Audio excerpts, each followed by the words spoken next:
Big boss Malayalam season 6 എന്താണ് കേൾക്കുന്നത്? രതീഷ് തിരിച്ചു വരികയാണോ? എന്താണ് ഉദ്ദേശിക്കുന്നത് എന്ന് മനസ്സിലാവുന്നില്ല. ഏഷ്യാനെറ്റിന്റെ പുതിയൊരു പ്രൊമോയിൽ രതീഷിന്റെ എവിഷനും രതീഷ് പുറത്തേക്ക് പോകുന്നതും അവസാന നിമിഷം രതീഷിന്റെ സുഹൃത്തായി മാറിയ ജിൻഡോ ഗാർഡൻ ഏരിയയിൽ ഇരുന്ന് കരയുന്ന രംഗവുമാണ് പ്രൊമോയിൽ കാണിക്കുന്നത്. അതിനോടൊപ്പം ഈ പോർമുഖത്തിനി മല്ലയ്യ ഒറ്റയ്ക്കോ എന്നൊരു ചോദ്യം കൂടിയുണ്ട്. ഇതിൽ കൂടി ഏഷ്യാനെറ്റ് എന്താണ് ഉദ്ദേശിക്കുന്നത്? രതീഷിന്റെ ഒരു തിരിച്ചുവരവാണോ? ഒരിക്കലും പോസിബിൾ അല്ല എന്ന് പറയാൻ പറ്റില്ല.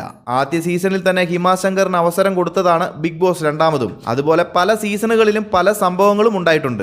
സോ രതീഷിന് ഈ ഒരു അവസരത്തിൽ ഒരു ചാൻസ് കൂടി കൊടുത്താൽ ബിഗ് ബോസിന്റെ സൈഡിൽ നിന്നും എടുക്കുന്ന മികച്ചൊരു തീരുമാനം തന്നെയാകും. കാര്യം ബിഗ് ബോസിൽ ഉണ്ടായിരുന്ന സമയത്ത് പ്രേക്ഷകരെ വെറുപ്പിച്ചിരുന്നുവെങ്കിലും രതീഷ് ഒരു കണ്ടന്റ് ക്രിയേറ്റർ തന്നെയായിരുന്നു. ബട്ട് പഠിച്ചു വന്ന അടവുകൾ ഒന്നിച്ചിറക്കി പാളിപ്പോയി എന്ന് മാത്രം. അതുകൊണ്ട് തന്നെ ഈ സീസൺ 6ന്റെ ടാഗ്ലൈനിൽ പറയും പോലെ ബിഗ് ബോസ് ഒന്ന് മാറ്റിപ്പിടിക്കാൻ തന്നെയാണോ പ്ലാൻ എന്നത് കാത്തിരുന്ന് തന്നെ കാണാം.